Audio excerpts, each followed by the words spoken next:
多謝遵禮節園文化中心公告，2026丙午12生肖第8個生肖羊。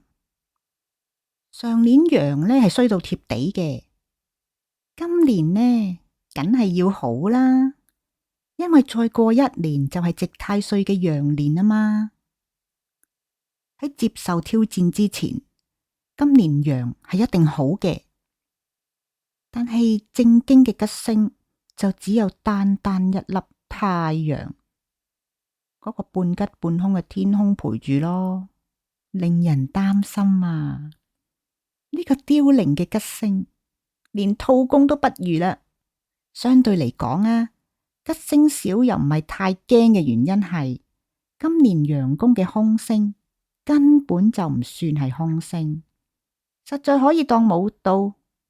只係爭執星晦氣，影響精神嘅黃幡同埋半吉半凶嘅板安，但係咁就夠啦咩？好彩羊今年6合太歲，又多咗一重大助力，先至冇咁難睇啫。事業，羊人今年6合太歲，有暗貴人扶持，擋咗唔少暗箭啊！而且6合係財運星，打工仔同老闆不妨多作嘗試同埋發展。但係請謹記，今年係儲備年啊！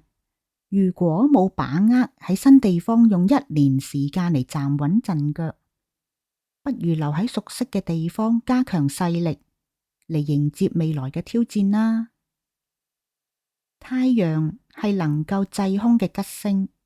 日間嘅威力比晚間強勁，羊人凡從事男性服務或者銷售男性產品都有利。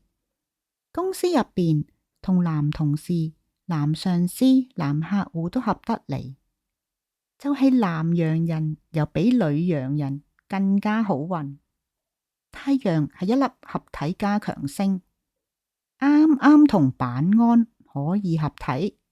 有利出國遠行，不論係公幹定係留學，所以話板安係一粒半吉半凶嘅星啦。晦氣令到羊人容易同人爭執，呢個都係個人可以忍讓嘅。黃幡影響羊人嘅精神，只要多休息，亦都會好轉。加上吉星都能夠制凶，羊人啊，仲係大大有福嘅。財運，事業大大有福嘅話，正財偏財當然冇問題啦。6合太歲係有財運，唔敢講係橫財。經濟許可同埋合理範圍之內，可以少少地博彩碰下運氣，好難有機會講呢句嘅。太陽吉星有個唔太好嘅缺點，佢中意向外散發，中意分享。肖羊者容易花多咗錢，中意分享萬歲，就係平時一個孤寒羊，都願比平時多使一啲。如果一貫已經係一個花錢羊，咁就更加難以壓制啦。唔好忘記今年係一定要儲錢留待明年嘅，請盡量留啲錢啦。愛情，雖然今年冇珍貴嘅桃花星，但係今年羊人啊6合太歲，有暗貴人幫助，只要對人和善親切，想認識伴侶嘅話係冇問題嘅。已婚嘅羊人若果巧合今年生，容易係龍章之喜，但係唔好為此強求啊，順其自然就得啦。